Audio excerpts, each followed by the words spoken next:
کہ ایک درویش تھے حضرت ابو ہاشم ان کا نام تھا. کہتے ہیں بڑی مجبوری تھی، مجھے کہیں جانا تھا تو کشتی نہیں مل رہی تھی.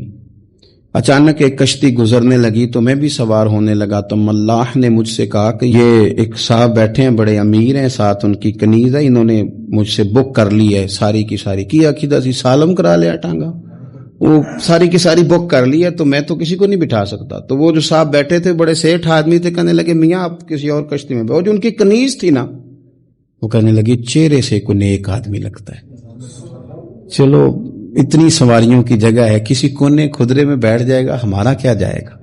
کہا اچھا چلو آ جاؤ.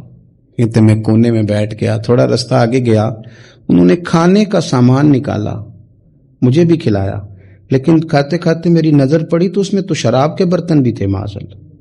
پھر اس شخص نے کھانا کھانے کے بعد اس کنیز سے کہا کہ مجھے معاذ اللہ گانا سناؤ. وہ گانے گانے لگی، یہ میری طرف متوجہ ہونے لگا، مجھے کہنے لگا سنو. میں نے کہا میں یہ نہیں سنتا. پھر میری طرف شراب بڑھائی، میں نے کہا میں نہیں پیتا. تو کہنے لگا تو کیا سنتا ہے، تو کیا سنتا ہے. تو کہنے لگے میں سناؤں کیا سنتا ہوں. کہا سنائیے. فرماتے میں نے قرآن پاک پڑھنا شروع کر دی. کہتے ہیں میں نے اسے چند آیتیں سنائیں، اس کی تو کیفیت ہی بدل گئی. کہنے لگا مولانا زندگی بڑی گناہوں میں گزری ہے، اب توبہ کر لوں تو مالک معاف کر دے گا.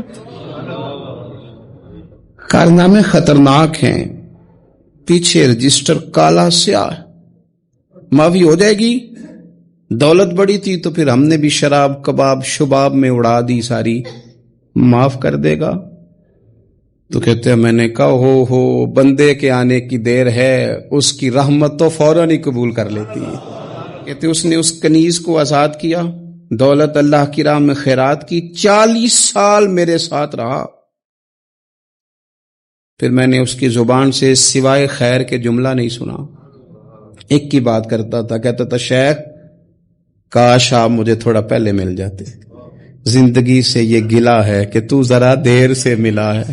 پہلے مل جاتے نا تو شاید میری زندگی کچھ اور دن بن جاتے. آپ فرماتے ہیں پھر وہ 40 سال کے بعد میرے سامنے انتقال ہوا، میں نے ہی دفن کیا، میں نے ہی قبر میں اتارا، جنازے کا اہتمام بھی میں نے ہی کیا. میرا یار تھا، دل لگ گیا تھا، پیار ہو گیا، میں پریشان رہتا. ایک دن خواب میں مل کے مجھے کہنے لگا فکر نہ کر، میں نے اپنے رب کو بڑا ہی مہربان پایا ہے، میں نے اسے بڑا کریم پایا ہے، معاف کرنے والا پایا ہے، درگزر کرنے والا پایا ہے. اس نے فضل فرما دیا، میرے گناہوں پر اس کے عفو و درگزر کا قلم چل گیا ہے، اور میرے حق میں جو فیصلہ آیا ہے وہ رحمت والا ہی آیا ہے، فضل والا ہی فیصلہ آیا.